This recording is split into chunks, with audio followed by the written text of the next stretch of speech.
stories about real relationships. Welcome back. This is Winona, and today Rob and we have a debate about first dates.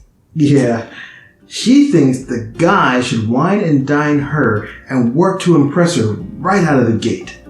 And he believes in going cheap and non-committal. I don't think that you would have got me that way, honey. Okay, so what do you think a first meetup should be? A chance to meet the person, yes. Doesn't necessarily have to be at a coffee shop, but can have like something light. I don't know, an appetizer. That way you get a chance to talk to the person a little bit. I see. So we might be looking at things a little differently. See, I'm thinking about online dating.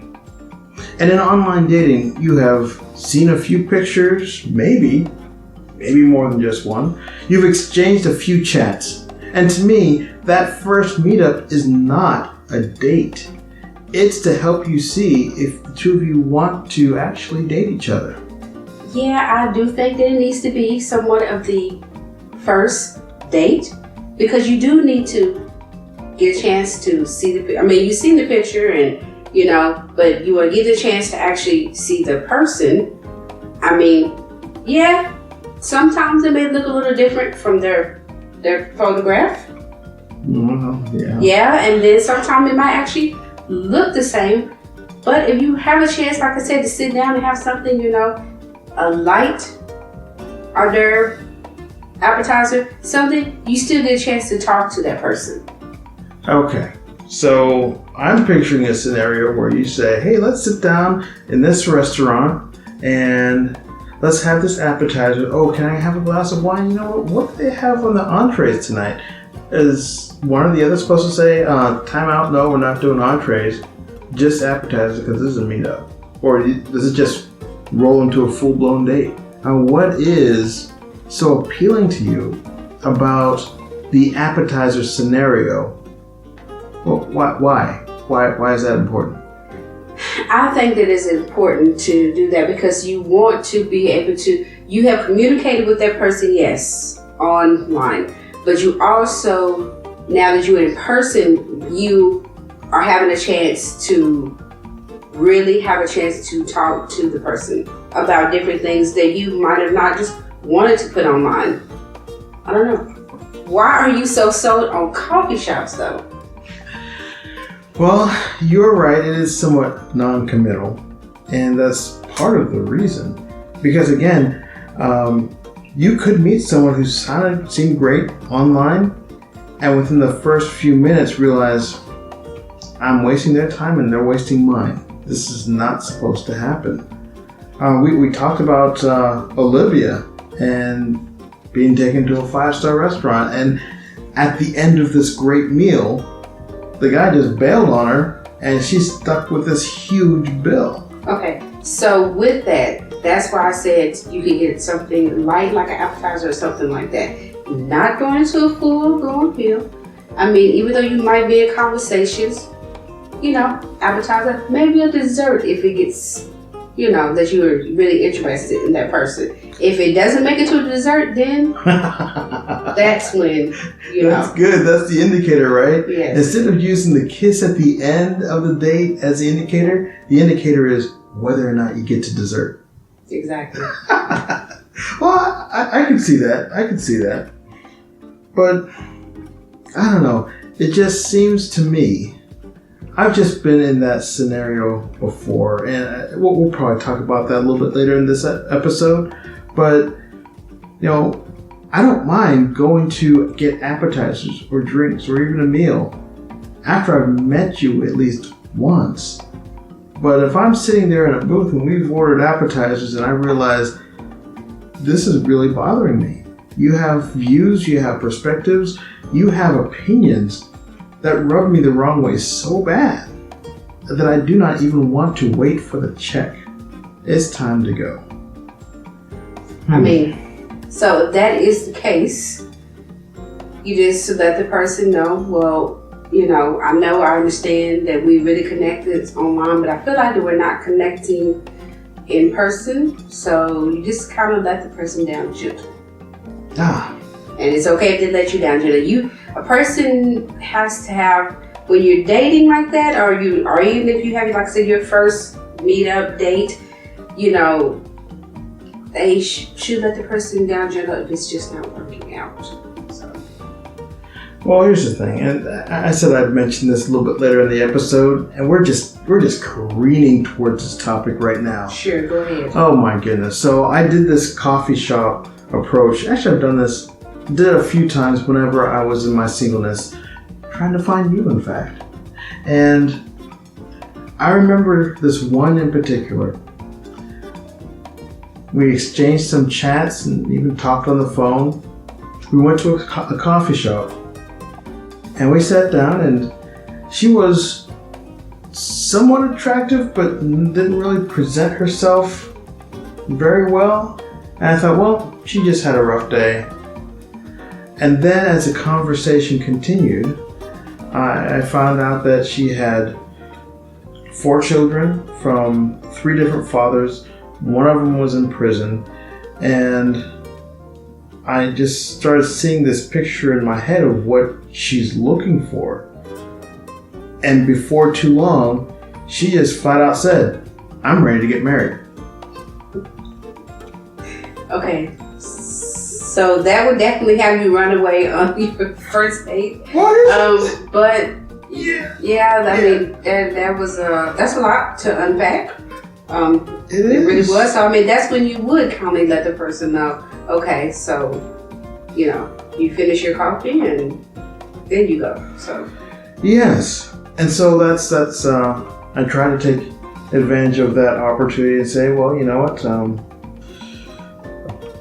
here's what my lifestyle looks like. I'm probably going to be moving out of state sometime soon.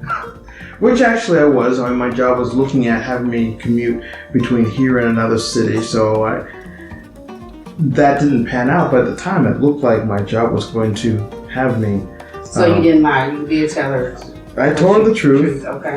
But at the same time, I did not want to lead her on, saying, "This looks really good to me." And so after providing a number of objections and saying, well, I do need to get going to my next appointment, which I did. I did have it wasn't another date, it was another meeting, obligation that I had that evening. So that's good, because you're basically not letting that person down by saying, you know what, it's just not working out with you and me. So, I mean, if you had another meeting, that was perfect. So, yeah. So, about how realistic is that? Well, I'd have to say that is the only time that happened to me.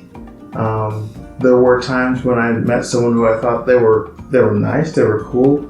I enjoyed spending time with them, but I also recognized that we didn't have the chemistry that we needed for a relationship. And that was easy to just kind of say, hey, glad we had this coffee together, enjoyed talking to you. And we both ended with an understanding that there was not going to be another phone call or anything after that. If there ever is something in question, I would follow it up with, hey, I really enjoyed talking with you. Good luck in your endeavors. I wish you well. A kind farewell. Well, that's good. That's what you should have, is a kind farewell to somebody. So, I see your point, but why didn't you do that with me? Wow. You had to go and ask me that question, didn't you? Yes, I did. Well, as you know, with you, our first date was going out for sushi. Yes. And which was a light appetizer. Yeah, but that was a lot more committal than I would have preferred. And I guess why? So I guess the reason why I went that far with you, I know it's gonna sound bad, but I felt like I had vetted your heart. Really? The conversations that we had over the phone, things that you sent to me over the phone and in our chat messages, they aligned with what was in your profile. So I really got the sense that you were sincere in everything that you were saying. You left no room for doubt. You left no room for ambiguity. You were very clear about the things that you wanted. Crystal clear. And things that you would not do. Exactly. And with that in mind, I felt like, you know what? I'm dealing with a real person here. A real woman. Yes, a real woman. But, you know, there are a lot of real women out there who will, how should I put this kindly? They can mess you over. So let me stop you for 1 second. So you're saying that person is technically not a real woman. A real woman is going to give you everything that I gave to you, that I put in my profile, and then I also showed to you. Continue. Okay. Touche. I guess people have different definitions of what a real woman is. The young lady that I told you about who said, I'm ready to be married. She was very adamant, very clear about that. She actually flat out said, I know how to please my man. And that was a huge turnoff because she didn't know me. Okay, but you don't want a woman to please you? I do, but I want her to know what I like. I want her to know what's on my heart before she makes statements like that. Okay. Otherwise, I'm just a piece of wood. I wouldn't feel like that she was interested in the person. She was more interested in having the husband as opposed to having me as the husband. Does that make sense? It makes total sense. You see, one of the toughest issues at the start of dating is getting too invested too early. We tend to become infatuated before knowing the substance of the person that we're dating. Now, that's not a bad thing to develop some deep attraction to someone when you first meet them. But let that attraction be based on what comes from their inside, what comes from their heart. Now, sometimes you gotta strip away all the distractions like appetizers, especially alcohol, fancy dining, and sometimes you gotta strip all of those distractions away so you can truly hear the person who's sitting across the table from you.